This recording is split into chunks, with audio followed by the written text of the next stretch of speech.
Dr. Pramod Kumar. I'm a consultant psychiatrist and I work at Dr. Pramod Clinic. I'm in practice for almost 25 years now. I've done my post-graduation MD in psychiatry from PGI Chandigarh, and since 2000 I'm in practice.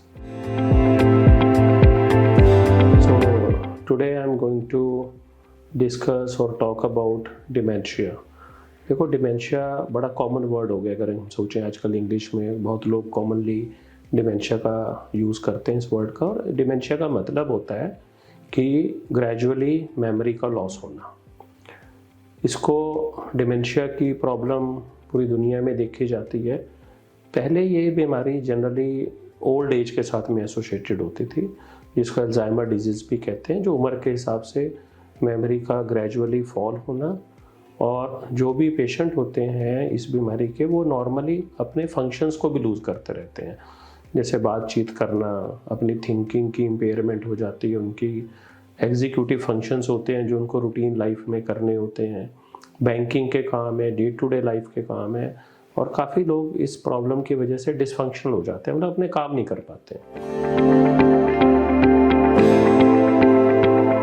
तो memory का loss जिनको होता है तो उनके बहुत सारे कारण हम लोग देखते हैं। तो हमारे पास तकरीबन लोग आते हैं इस प्रॉब्लम को लेके ओल्ड एज के अंदर, और इसके कारण जैसे मैंने बोला अल्जाइमर एक बीमारी है, और अदर वर्ल्ड अल्जाइमर डे भी सेलिब्रेट किया जाता है 21 सितंबर को। हर साल पूरी दुनिया में ये दिवस मनाया जाता है, और just to create awareness about this problem. Normally neurologist और साइकियाट्रिस्ट इस प्रॉब्लम को दोनों हैंडल करते हैं। तो जो मेमोरी वाला कंपार्टमेंट रहता है वो कई बार न्यूरोलॉजिस्ट हैंडल करते हैं, और जो बिहेवियरल वाला पार्ट है, जिसको behavioural and psychological symptom of dementia भी बोलते हैं, वो नॉर्मली पेशेंट्स साइकियाट्रिस्ट के पास आते हैं, जिसमें अलग अलग तरह की प्रॉब्लम्स होती हैं, जैसे डिप्रेशन भी होती है, एंजाइटी भी होती है, कुछ लोगों को साइकोसिस भी हो जाता है, शक वहम की प्रॉब्लम्स आने लग जाती हैं, और साथ ही साथ में मोस्ट कॉमन प्रॉब्लम होती है स्लीप की प्रॉब्लम होना या एग्रेशन का होना। और क्योंकि ये इस एज के अंदर आता है तो बहुत लोगों को न्यूट्रिशनल डेफिशिएंसीज भी इसी एज में देखी जाती हैं। सोडियम का लॉस होना, सोडियम का कम होना इस प्रॉब्लम के अंदर बहुत ज़्यादा कंट्रीब्यूट करता है। और एक स्पेसिफिक प्रॉब्लम होती है जिसको डिलीरियम कहते हैं या कन्फ्यूज़न ऑफ ब्रेन कहते हैं, वो मोस्ट कॉमनली सोडियम की डेफिशिएंसी से होता है। कुछ एक दवाइयाँ भी हैं जो इस एज में चलती हैं, जैसे डायबिटीज़ की, हाइपरटेंशन की, या कुछ स्टेरॉइड्स होते हैं इस एज के अंदर, वो भी कई बार इस प्रॉब्लम के अंदर मेमोरी को डिस्टर्ब करने लग जाते हैं, फंक्शंस को डिस्टर्ब करते हैं। तो अगर हम मोटे तौर पे इसके कारणों को समझें तो जैसे मैंने बोला अल्जाइमर एक कारण है, न्यूट्रिशनल डेफिशिएंसी जिसके अंदर वैरायटी ऑफ विटामिन्स होते हैं, हार्मोन्स बोलते हैं, न्यूरो हार्मोन्स बोलते हैं, एंजाइम्स हैं, मिनरल्स हैं, और ये सब की डेफिशिएंसी से भी मेमोरी के डेफिशिएंसी देखी जाती है। विटामिन B12 बहुत ही इंपॉर्टेंट कंट्रीब्यूटिंग विटामिन होता है इसके अंदर। इसके अलावा कुछ ब्रेन के एक अपने डिसऑर्डर्स होते हैं, जैसे ट्यूमर्स होते हैं ब्रेन के, या कोई हेमरेजेस हैं, या पैरालिटिक अटैक्स होते हैं, वो भी कई बार इस प्रॉब्लम को इंड्यूस करते हैं। और बहुत सारी न्यूरोलॉजिकल डिसऑर्डर्स होते हैं जिनके अगर हम नाम में जाना तो बहुत मुश्किल है इस समय पे।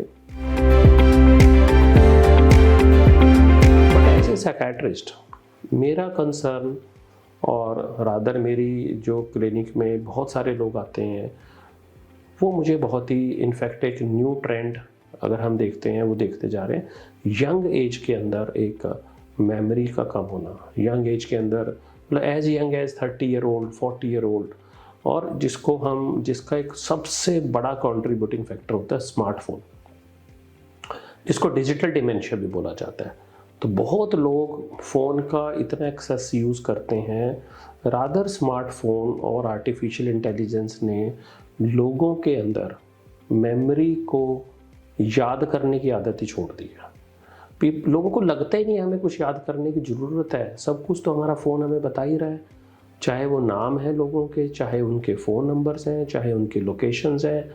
इनफैक्ट यहाँ तक आर्टिफिशियल इंटेलिजेंस जा रही है कि आप सोचते हो कि मुझे कहाँ जाना है इनफैक्ट आपका रूट आपको गाइड कर देता है। तो ये एक न्यू ट्रेंड देखते हैं हम लोग मैं अपने क्लिनिक पे काफ़ी देखता हूँ, और क्योंकि मैं इस तरह के स्मार्टफोन एडिक्शंस या एडिक्शंस के एरिया में काम करता हूँ, तो ये मुझे बहुत ही सीरियस ट्रेंड नज़र आ रहा है। तो थोड़े दिनों के बाद लगेगा कि लोगों को तो इनफैक्ट मेमोरी उड़ी गई है। In fact there is always a artificial memory now which is playing and which is controlling the human beings. तो इसके बारे में मैं हमेशा कंसर्न रहता हूँ, और मैं बोलता हूँ लोगों को कि हमें हमेशा कोशिश करनी चाहिए कि हमें चीज़ें याद करें। पेशेंट्स को भी मैं बोलता हूँ कि प्लीज़ ट्राई टू रिमेंबर, अपनी अवेयरनेस बढ़ाओ, अपनी चीज़ों को याद करने की कोशिश करो, नई और पुरानी चीज़ों को। अगर हम डिमेंशिया को ट्रीटमेंट की बात करते हैं तो इसमें 3 तरह की हम असेसमेंट्स को एडवाइस करते हैं। जैसे एक होता है इमेजिंग, जिसमें MRI स्कैन्स होते हैं ब्रेन के। एक होता है न्यूट्रिशंस को हमें अच्छे से असेस करना चाहिए, सारे विटामिन चेक करने चाहिए, हर तरह की फिजिकल डिसऑर्डर्स को देखना चाहिए। और हम अपने न्यूरोसाइकोलॉजिकल पर्सपेक्टिव से ब्रेन की मेमोरी फंक्शंस टेस्ट करते हैं, मेंटल एफिशिएंसी स्टडीज़ करते हैं, और डिलीरियम को रूल आउट करते हैं हम लोग, और कुछ साइकोलॉजिकल डिसऑर्डर्स को भी देखते हैं। बिकॉज जैसे मैंने डिजिटल डिमेंशिया आपको बताया, ऐसे ही second most important cause depression होता है। क्योंकि जब आप डिप्रेस्ड होते हो तो आपके cognitive functions, memory functions down होने शुरू हो जाते हैं, जिसको सूडो डिमेंशिया भी बोलते हैं। बट क्योंकि अगर आप डिप्रेशन को ट्रीट करोगे तो डिमेंशिया भी ट्रीट हो जाएगा। तो इसी तरह से हमें ये सारे के सारे हमें असेसमेंट का कॉम्पोनेंट होता है। तो हम पहले असेस करते हैं, असेस करने के बाद डिसाइड करते हैं कि किस तरह का कॉज है, एज रिलेटेड है, या ये कोई वस्कुलर कॉज है, या कोई न्यूट्रिशनल कॉज है, या साइकोलॉजिकल कॉज है। उसके अकॉर्डिंगली कुछ मेडिसिन्स होती हैं, और काफ़ी हद तक कॉग्निटिव रीट्रेनिंग एक्सरसाइजेज भी की जाती हैं, जिसको हम लोग ब्रेन जिम भी बोलते हैं। बहुत ही सिंपल टास्क हम अपने पेशेंट्स को देते हैं, उनको ट्रेन करते हैं, और मैंने देखा है काफ़ी रिवॉर्डिंग होता है। काफ़ी ज़्यादा मेमोरी को आप की प्रॉब्लम्स को आप एटलीस्ट रोक सकते हो, काफ़ी हद तक रिवर्स कर सकते हो, और ये बहुत इंपॉर्टेंट है। बिकॉज अगर आप इसको नहीं करोगे, ये आपको डिसफंक्शन से शुरू होगा और एक डिसेबिलिटी की स्टेज पे डेफिनेटली ले जाता है। और ये काफ़ी डिफ़िकल्ट है, पेशेंट्स के लिए भी डिफ़िकल्ट है, बट पेशेंट्स की अवेयरनेस क्योंकि कम होती रहती है इस प्रॉब्लम के बारे में, तो फैमिली की अवेयरनेस बढ़ती रहती है, और फैमिली के ऊपर बहुत ज़बरदस्त ये डिसफंक्शन करता है। तो ऑलमोस्ट हमने देखा फैमिली बहुत ज़्यादा अफेक्टेड होनी शुरू हो जाती है इस बीमारी से। तो मेरी बहुत अच्छे से ये एडवाइस है पब्लिक के लिए कि एक तो अपना स्मार्टफोन का यूज़ कम करो, न्यूट्रिशन को अच्छे से मेंटेन करो, एक्सरसाइज के ऊपर फोकस करो, but reasonable moderate exercise, not too much of an exercise doesn't help at all. और जहाँ पे भी आपको लगता है कि आपको कुछ इश्यूज़ आ रहे हैं, चाहे वो माइल्ड इश्यूज़ हैं या ज़्यादा बड़े इश्यूज़ हैं अपने अंदर या फैमिली के अंदर, हमेशा प्रोफेशनल हेल्प लेने में हिचकिचाओ मत।